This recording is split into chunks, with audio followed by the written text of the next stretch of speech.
সবাই কেমন আছো? তো আজকে আমার সামার ভ্যাকেশনের লাস্ট দিন।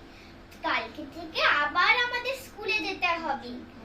তো আমার মতন কারা আছো যারা সামার ভ্যাকেশনে ঘুরতে যেতে পারোনি, তাদের জন্য এই কবিতাটি ছুটির মজা। চলো সবাইকে নিয়ে একবার ঘুরে আসি। কবি নীরেন্দ্রনাথ চক্রবর্তীর ছুটির মজা। একদিন ছুটি পেলে শহর পিছনে ফেলে জানিস তো সবাই কোনখানে যেতে চাই পিকনিকে বারবার। ডায়মন্ড হারবার, ডায়মন্ড হারবার, ডায়মন্ড হারবার, ডায়মন্ড হারবার, ডায়মন্ড হারবার। আর যদি ছুটি পাই 3 দিন তবে ধর্মতলার মুড়ি সরকারি বাস সকলে দিয়ে ছুট। দীঘা আয়োজনপুর, দীঘা আয়োজনপুর, দীঘা আয়োজনপুর, দীঘা আয়োজনপুর, দীঘা আয়োজনপুর।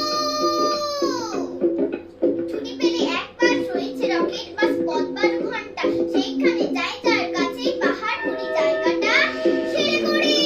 জায়গাটা শিলিগুড়ি, জায়গাটা শিলিগুড়ি, জায়গাটা শিলিগুড়ি, জায়গাটা শিলিগুড়ি। শিলিগুড়ি থেকে ভাই টয় ট্রেনে চড়া যায়, ট্রেন যেন ঠিকই ঠিকই ঠিকই ঠিকই ঠিকই ঠিকই পাহাড়ের গা বেশে চলেছে মেঘের দেশে। মেঘ দিয়ে কেটে যায় আকাশের জানালায়, মুখখানি ফোটে কার কাঞ্চনজঙ্ঘার। কাঞ্চনজঙ্ঘার, কাঞ্চনজঙ্ঘা, কাঞ্চনজঙ্ঘার, কাঞ্চনজঙ্ঘা। ঝিক ঝিক ঝিক ঝিক ঝিক ঝিক ঝিক উড়োজাহাজের হয়েছে যাই বলুক, রেলগাড়িতেই জানি সবচেয়ে সুখ। ঠিক ঠিক ঠিক ঠিক ঠিক ঠিক ঠিক আগে থেকে থাকে যদি রিজার্ভেশন, দেখতে দেখতে যাব হরেক স্টেশন। ঝিক ঝিক ঝিক ঝিক ঝিক ঝিক ঝিক ভারীতে খাওয়ার সুখ আকাশে তো নেই, তার স্বাদ পাওয়া যায় রেলগাড়িতেই। ঝিক ঝিক ঝিক ঝিক ঝিক ঝিক ঝিক পাহাড় দুলতে দুলে আরেক পায়ে চুমুক লাগাবো ভারী গরম চায়ে।